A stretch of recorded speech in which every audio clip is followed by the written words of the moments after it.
Ang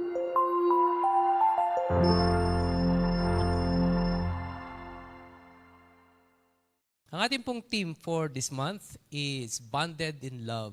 Love Unite Us. At ang lahat po ng mga mensahe na tatalakayin po natin for the month of February ay kukunin po nating lahat in the book of Ruth. So I would like to invite you to open our Bibles in the book of Ruth chapter 1. Book of Ruth chapter 1, verse 1 through verse number 7. There are only two books in the Bible that were named after a woman. That is the book of Esther and the book of Ruth. Wala nang ibang aklat sa Bible na pinangalan sa babae, liban lang sa dalawang ito. The book of Esther is a story about a Jew, Queen Esther, a Jew, who married a Gentile husband. And the book of Ruth is a story about Ruth, a Gentile who married a Hebrew husband. At itong dalawang ito are both a love story patungkol po sa pag-iibigan ng isang babae at ng isang lalaki that accurately pictures the love of Christ to us. Nilalarawan ng pag-ibig ng Panginoon sa atin. At nais ko pong anyayahan kayong tumayo sa pagbasa po natin sa salita po ng Panginoon. Ruth chapter 1, at magkaroon po tayo ng salitang pagbasa. Ruth chapter 1 verse 1, Now it came to pass in the days when the judges ruled that there was a famine in the land. And a certain man of Bethlehem, Judah, went to sojourn in the country of Moab, he and his wife, and his 2 sons.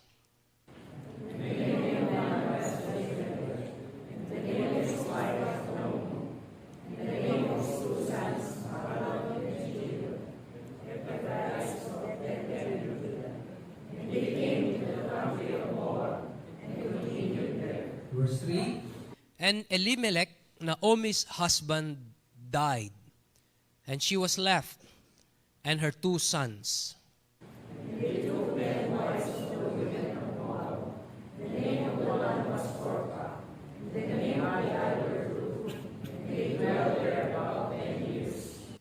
And Mahlon and Chilion died also, both of them, and the woman was left of her 2 sons and her husband.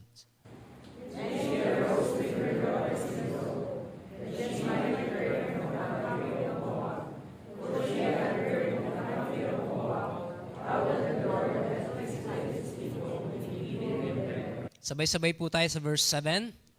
Wherefore she went forth out of the place where she was, and her 2 daughters-in-law with her, and they went on the way to return unto the land of Judah. Mapagpalang Diyos, nihingi po namin ng inyo pong paggabay, Panginoon, sa pag-aaral po na ito. Enlighten us. Buksan niyo po ang mga puso po namin, Panginoon, at ang mga isipan po namin. Nawa ay namnamin po namin ang bawat aspeto ng mensaheng ito. At kayo ang siyang patuloy na humamon at magpala po sa amin ngayong umaga. Ito po ang aming panalangin sa pangalan ng aming Panginoong Hesus. Amen. Pwede na po tayong maupo. Kanina po ay galing po kami sa church sa Santo Domingo. Nag-preach po tayo doon. At sabi ko sa mga tao, nandito po ako out of the obligation na ikutan po lahat ng mga simbahan po natin sapagkat nais po natin na yung mga churches natin ay matutunan na mahalin at suportahan, lingapin yung kanilang mga pastor. At maghahatid ako ng mensahe na hindi kayang ituro ng inyong pastor. Kaya ako ang magtuturo sa inyo. So, nag-preach po tayo doon. Naman title ang pinis ko doon. The blessing of honoring the men of God. For the longest time, si Pastor Rio ay nagpapastor po sa church ng mahigit 3 taon. Mahigit 3 taon na. At wala siyang natatanggap na support sa church. Kaya sabi ko sa kanila, it's about time to appreciate your pastor. Huwag niyo pong hintayin dumating yung panahon na mawalan na naman kayo ng pastor.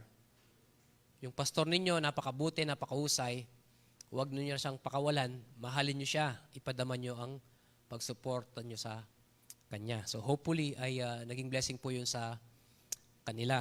And I will be delivering a different message. Hindi ko po ipipreach sa inyo ngayon yung pinreach ko doon. Sana, pwede kong ipreach. But I will be delivering that on a different occasion. So, pag-aaralan po natin ang aklat ng Ruth for the next 4 weeks. Hanggang sa matapos po ang February. Bonded in Love. Tungkol po sa pagmamahal, pag-ibig. Ang ating pong tatalakayin ngayong umaga. Unfortunately, hindi po love story. Ito ang pag-aaralan po natin ngayong umaga. It's about God's chastisement to people na lumalayo sa Kanya. Ang naaakma na title sana ng aklat na ito ay hindi Book of Ruth, kundi The Love Story of Redemption. Kung paanong tinubos ng Panginoon ang isang taong makasalanan na wala siyang right whatsoever sa Diyos. And yet, the mercy of God was extended to her, kay Ruth. At si Ruth ay ginamit ng Diyos upang maisilang ang ating Messiah, the Lord Jesus Christ. Nabibilang si Ruth sa lineage ng ating Panginoong Heso Kristo. So mula sa kanya, napangasawa po ni Ruth si Boaz.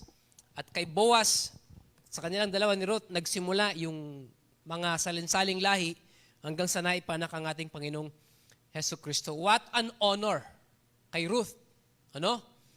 She was a nobody, pero nung sinuko niya ang buhay niya sa Panginoon, ginamit siya ng Panginoon. At ginamit siya ng Diyos upang maipanak ang ating tagapagligtas. Yung pong mababasa po natin sa mga eksena dito sa chapter 1 ng Book of Ruth ay very, very disturbing. At marami po sa atin ang makaka-relate po dito at tingnan po natin ang ating buhay kung paano po natin maikukonect sa kwento ni Ruth dito. Hindi po natin agad-agad mababasa yung pangalan ni Ruth. Ang una nating mababasa dito ay ang mag-asawa na si Naomi at si Elimelech. Asan si Sister Noemi? Ganito ba spelling ng pangalan nyo? Ganito, Naomi. Alam niyo ang ibig sabihin ng pangalan nyo? Hindi nyo alam? Beautiful. Hindi. Bitter. Yan ang ibig sabihin ng pangalang Naomi. Bitter. Hindi naman bitter palagi si Sister Noemi. Lagi siyang masiyahin. Okay? So here is Naomi and Elimelech. At sila po ay nakatira sa Bethlehem, Judah. Bethlehem, Judah. Bethlehem ay isa sa mga bayan sa probinsya ng Judah. Kaya tinawag na Bethlehem, Judah. Ang ibig sabihin po ng pangalang Bethlehem ay House of Bread. If you remember, sa New Testament, dito ipinanganak ang ating Panginoong Jesucristo. Sa Bethlehem. House of Bread. Very fitting because the Lord Jesus Christ is the bread of life. Ngayon yung Judah is the land of praise. Yun po ang ibig sabihin niya. The land of praise. Ito yung lupain kung saan pinapupurihan ang Panginoon. At ito yung iniwan ni na Elimelech at Naomi. Imagine yung lugar kung saan nandoon yung pagpapala ng Diyos, the house of bread. Yung lugar kung saan itinataas ang Diyos, the land of Judah. Iniwan nila. Why? Ang sabi ng verse 1, there was a famine. Kung yung Bethlehem, Judah ay house of bread, nandito yung blessing ng Panginoon. papaanong nagkaroon ng famine? Makikita din po natin ang sagot sa verse 1. Now it came to pass in the days when the judges ruled. Ang nagro-rule ay yung mga judges.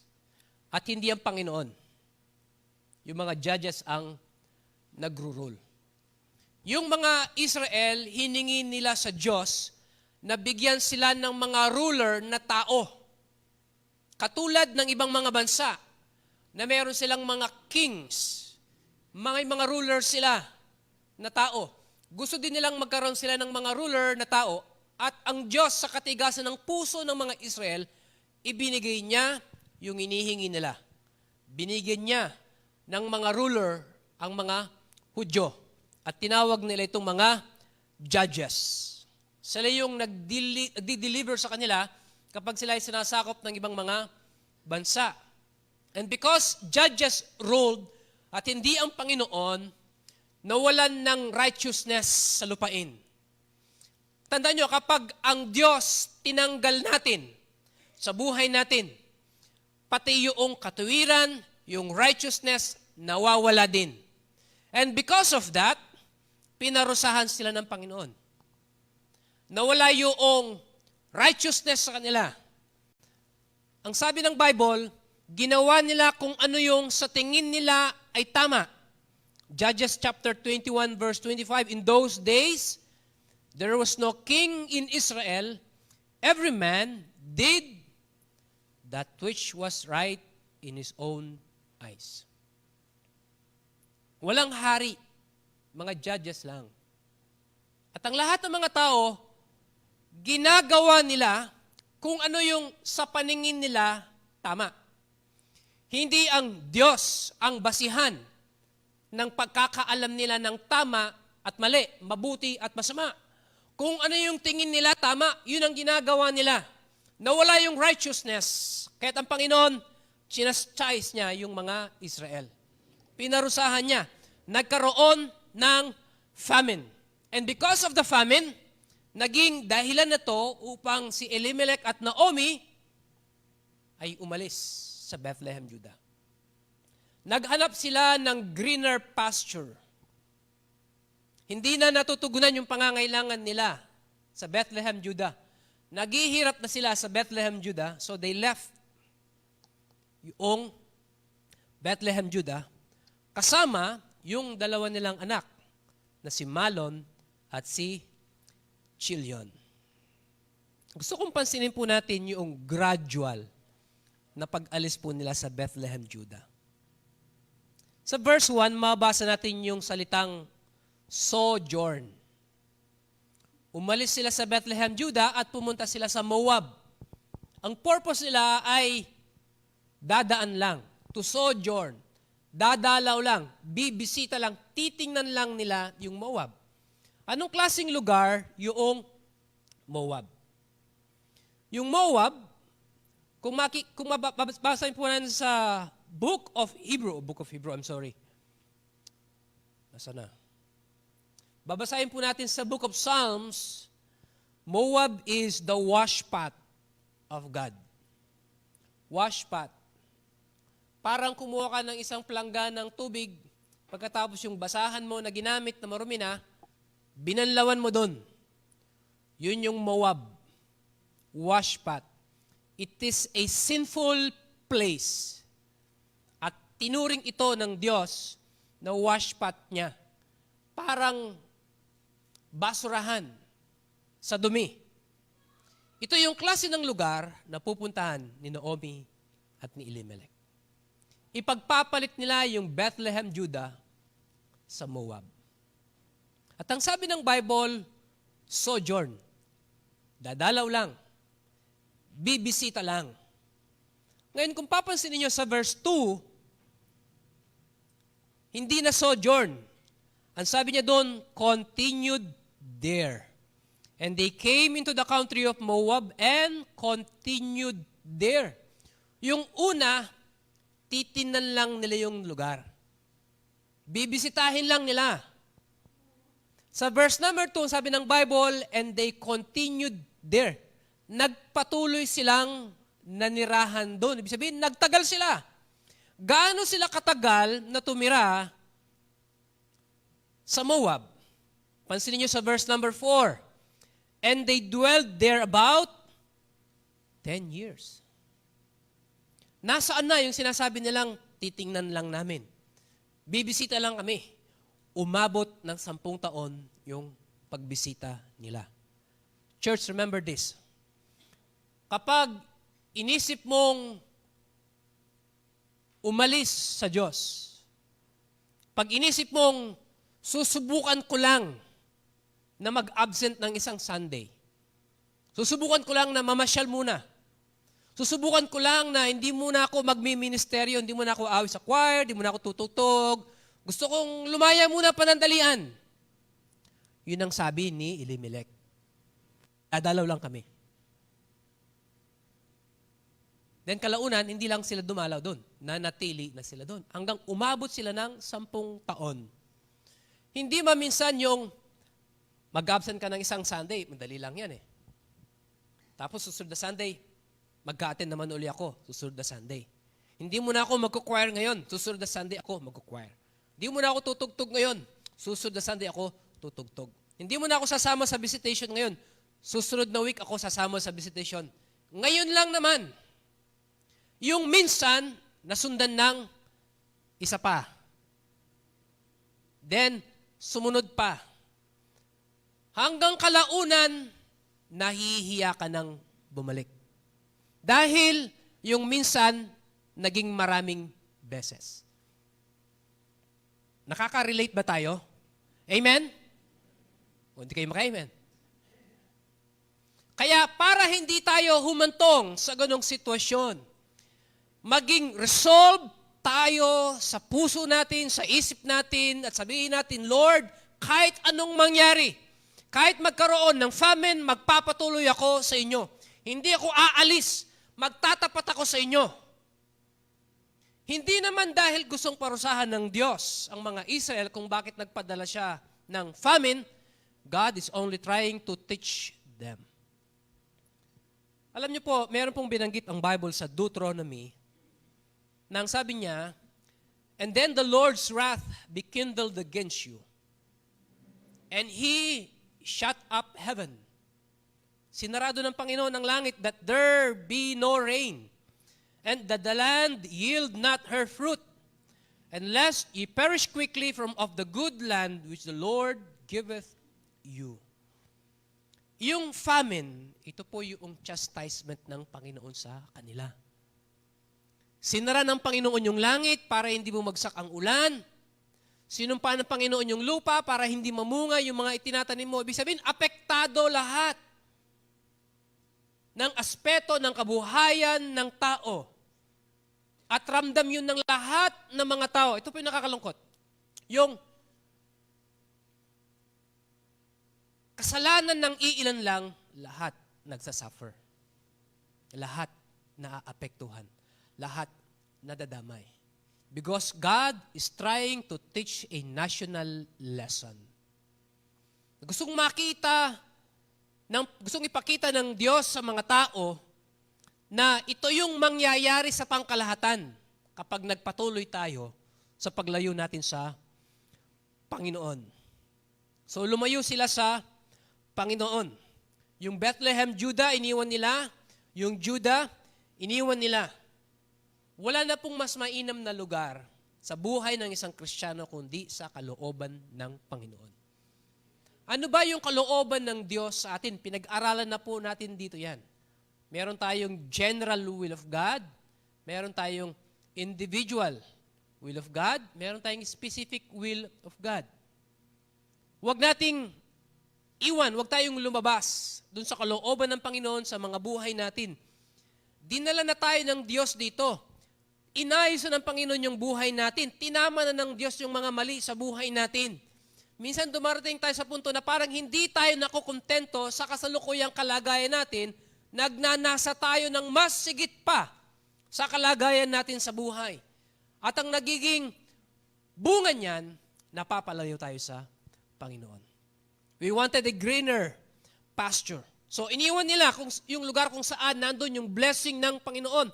Yes, nagkaroon ng famine, pero yung famine ay hindi pang matagalan. Panandalian lang yung famine sapagkat ang purpose ng famine is to chastise them.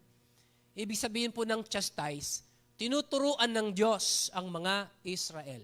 Yung anak po natin, kapag nagkamali yan, chinachastise din po natin.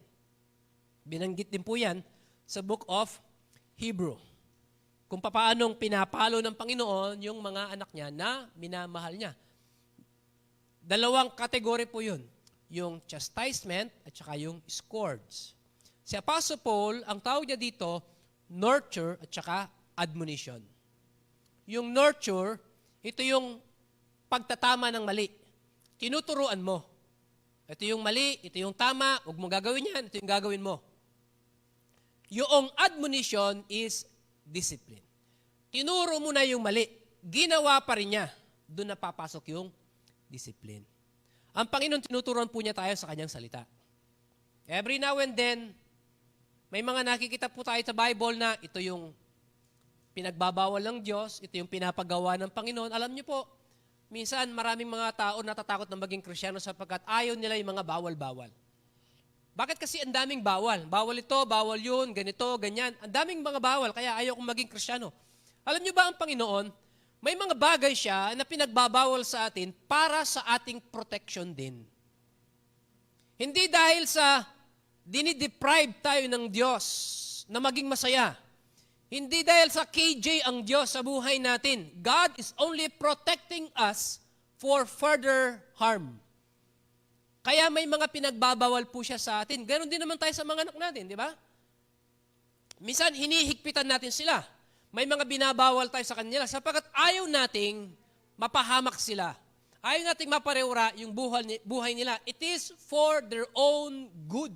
It is for their own protection. Kaya binabawal natin ang mga bagay nito sa kanila. Hindi naman sa ayaw mo silang maging masaya. You want to give them a better life. So God was chastising the Israel. So ano yung iniiwan nila? They were leaving the place of blessing. At saan sila pupunta? They went to sojourn in the country of Moab. Doon na sila tumira. Iniwan nila yung lugar kung nasan yung blessing ng Panginoon at pumunta sila sa lugar kung saan wala yung blessing ng Panginoon. Ito yung lugar na sinumpa ng Diyos at yun yung gusto nilang puntahan. Kasi nakita nila mas sagana doon kumpara sa Bethlehem. Kung papaanong yung famine, pansamantala lang. Because God is teaching them a lesson. Yung kasaganaan sa Moab, pansamantala lang din. Hindi pang habang panahon yun. Doon nila gustong tumira. Alam nyo yung, di ba meron tayong tinatawag na kung ano yung bawal, yun ang masarap, sabi nila. Kung ano yung bawal, yun ang masaya. Kaya yun ang hinahanap nila palagi, yung bawal. Mag-engage tayo doon. Enjoy now, suffer later. Di ba? Enjoy mo siya ngayon. Kalaunan, magsasuffer ka. Kayong mga young people, huwag kayong mapagod sa pag-aaral. Oo, mahirap. Habang yan, balang araw. Study now. Enjoy later. So they went to sojourn in the country of Moab. Dadalaw lang, pagkatapos nagtagal sila doon hanggang sa umabot ng 10 taon. Ano yung ginawa ng Diyos sa kanila? 10 taon, wala bang ginawa ang Diyos sa kanila sa loob ng 10 taon? Na nandun sila sa Moab? Alam nyo, minsan dumarating sa atin yan, yung lumayo tayo sa Diyos, nanlamig tayo, nag-backslide tayo, iniisip natin, wala namang, hindi naman ako pinapalo ng Panginoon, okay naman ang buhay ko.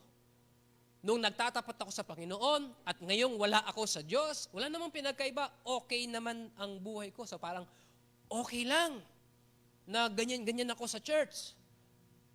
Lakwandasan, lubog litaw, okay lang. Kasi ano namang nagbabago sa buhay ko. Hindi naman ako pinapalo ng Panginoon, hindi ko naman nararamdaman yung mabigat na kamay ng Diyos sa buhay ko. Akala lang natin yun. Watch out.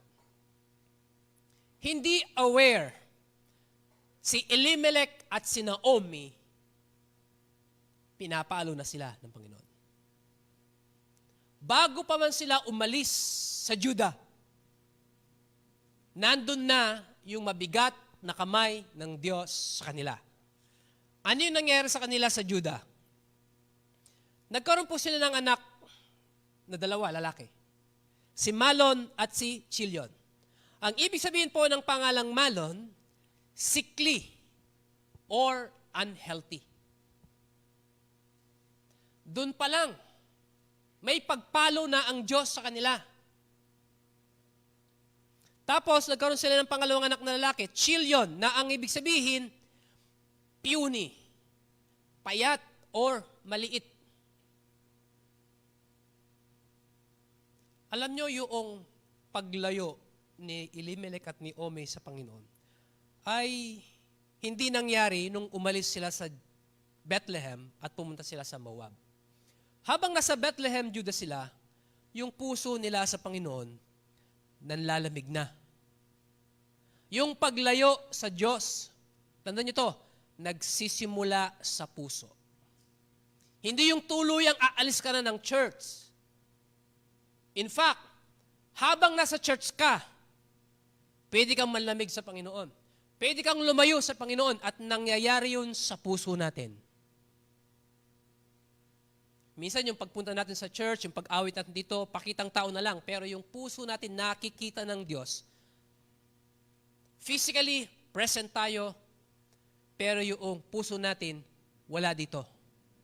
Malayo sa Panginoon. So, nandun pa lamang sila sa Bethlehem, Judah. Lumalayo na sila sa Panginoon at ang Diyos nagparamdam na sa kanila nung sila ay nagkaroon ng mga anak.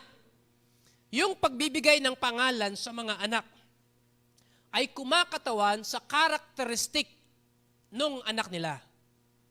Usually, kung ano yung character na nakita nila sa kanilang anak, yun yung mga ipapangalan nila sa kanila. No wonder, ang ibig sabihin ng pangalang Malon ay sickly or unhealthy. Si Chilion, puny, maliit, or payat. Yun yung unang pagdisiplina ng Diyos sa kanila. And yet, hindi nila naramdaman, hindi nila napansin na yun na yung pagpaparamdam ng Diyos sa kanila. Then eventually, umalis po sila ng Bethlehem, Judah. Pumunta sila sa Moab. Anong nangyari sa kanila sa Moab? Verse 3. And Elimelech, Naomi's husband, died. Namatay. Yung padre de pamilya. Elimelech died. So, naiwan si Naomi at yung dalawa niyang anak na lalaki. Verse 5. And Malon and Chilion died also. Namatay din yung dalawa niyang anak na lalaki, si Malon at Chilion. Si Malon at Chilion, nung nasa Moab sila, doon na rin po sila nag-asawa. Si Orpha at saka si Ruth, napangasawa nung dalawa niyang anak na lalaki. Pero namatay yung mga lalaki. Namatay si Elimelech, naiwan si Naomi, naging balo. Nag-asawa yung dalawa niyang anak na lalaki, pagkatapos namatay yung dalawang anak na lalaki. So naiwan si Orpha at si Ruth, tatlo silang balo ngayon. So mayroon tayong makikitang 3 puntod sa Moab. 3 tombstone. 3 tombstone. Memories of a life. Kahapon po may nagipaglibing po tayo kay Kuya Ruding. Napakadaming mga puntod. Napakadaming mga lapida. At kapag titignan mo ang lapida, magpa-flashback sa iyo ang mga memory ng taong yun. Diba? Memories of a life. Tayo kaya, kapag tinignan ng tao yung puntod natin, ano kayong maaalala nila sa atin? Yung taong yan, matalik ang mga niyan, yung mabiyaya. Matako yan. Yung taong yan, sugarol yan. Yung taong yan, lasenggo yan. Ang taong yan, ako, every Sunday, hindi nag-a-absent sa church yan. Ano kayang memory ang maaalala ng tao kapag tinitingnan nila yung mga lapida natin? Because tombstone are memories of a life. So ito yung nangyari kay Elimelech at kay Naomi. Ngayon, tingnan po natin yung pagnanahasan niyang makabalik sa Panginoon. Alam niyo yung lumayo sa Diyos. Napakadali lang yun eh. It is a slow drifting process. Paglayo sa Panginoon. Pero yung pagbalik, parang napakahirap. Yung pagbabalik loob ka sa Panginoon.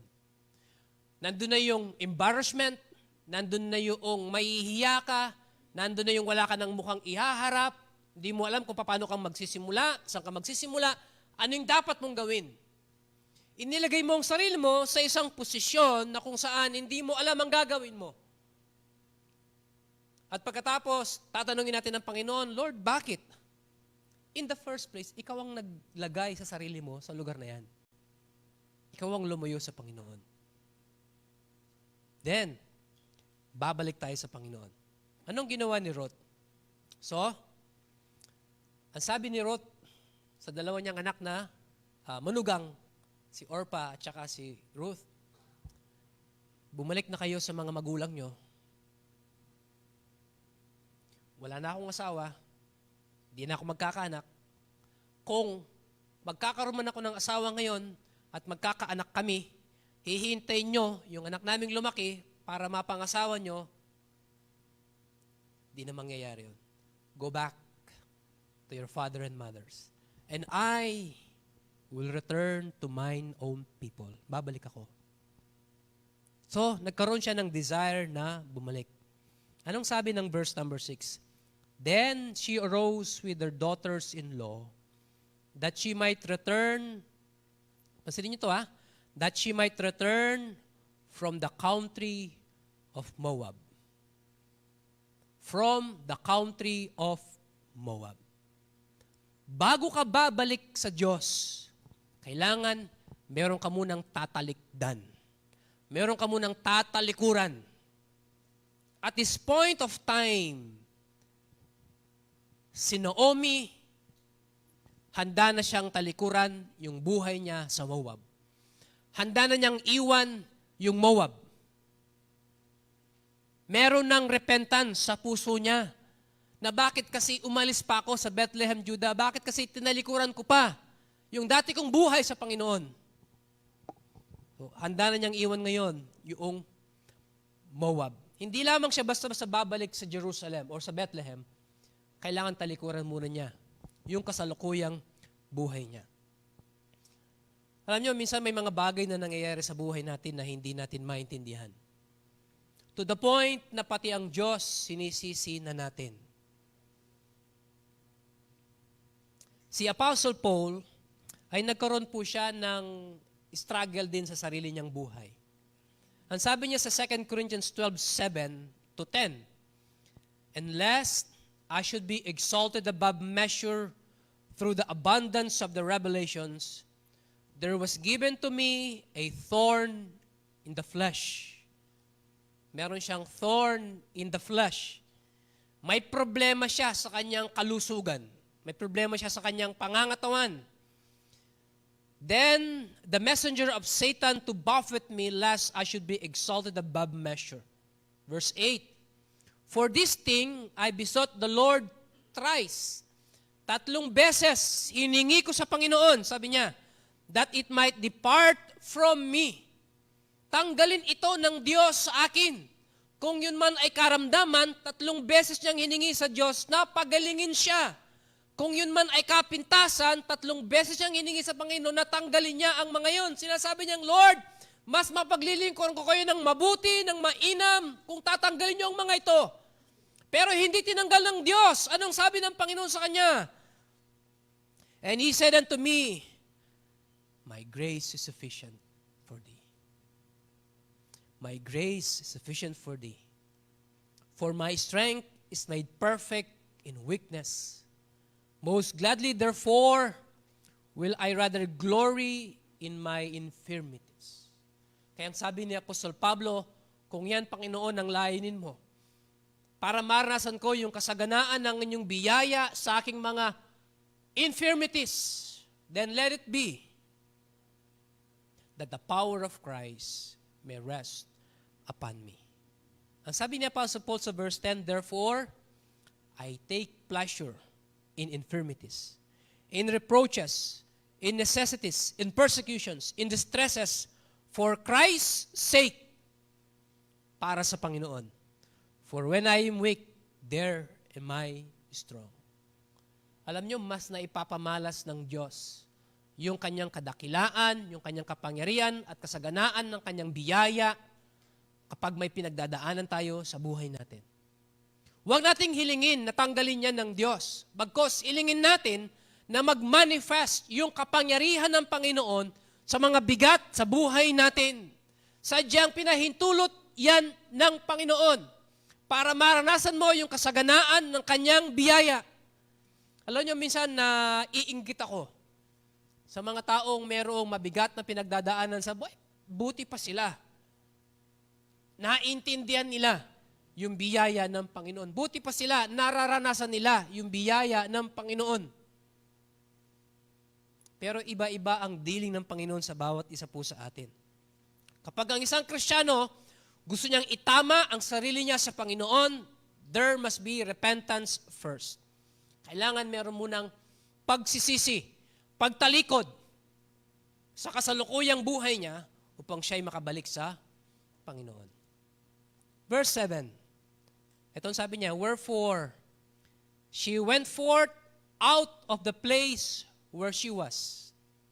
That's repentance. Tinalikuran na niya yung lugar na yun. And her 2 daughters with her, and they went on their way to return unto the land of Judah. Bakit gusto niyang bumalik sa Judah? Dahil doon sa Moab, habang nandun siya, namatay ang asawa niya, namatay ang 2 niyang anak, nabalitaan niya na sa Bethlehem, Judah, muli silang pinagpala ng Panginoon. Muling sumagana yung Bethlehem, Judah. So gusto niyang bumalik uli. Yun na yung mahirap na parte ng buhay ni Naomi. Church, listen to me. Alam nyo, wala nang ibang mas masarap pa sa buhay nating Kristiyano kundi yung patuloy tayong sumamba at maglingkod sa Panginoon. Masarap po ang buhay ng Kristiyano na nasa church. Nandito yung blessing ng Panginoon. Kung tayo aalis dahil nakaranas tayo ng persecution, ng distress, or ng famine habang nasa church tayo, and we look for a greener pasture, yes, go on. Para maranasan mo kung papaanong maging mabigat ang kamay ng Diyos. But when the time comes, mababalitaan mo, napakasarap sa church, napakasaya sa church, ang daming nangyayari sa church, yung mahirap na parte ay yung pagbalik mo. Okay sana kung umalis ka lang at babalik ka. Ang mahirap nito, merong gagawin ng Diyos sa'yo habang wala ka. Huwag nating hintayin yung time na yon. Huwag nating hintayin na magkaroon ng tombstone sa buhay natin. Si Naomi nung bumalik siya, 3 lapida ang bitbit niya. But it was too late. Bumalik siya, wala nang asawa niya, wala nang 2 niyang anak. Siya na lang at yung isa sa mga manugang niya, si Ruth, ang bumalik sa Bethlehem, Judah. Ano yung nangyari nung bumalik si Ruth at Naomi sa Bethlehem, Judah? Yun po yung tatalakayin natin next Sunday.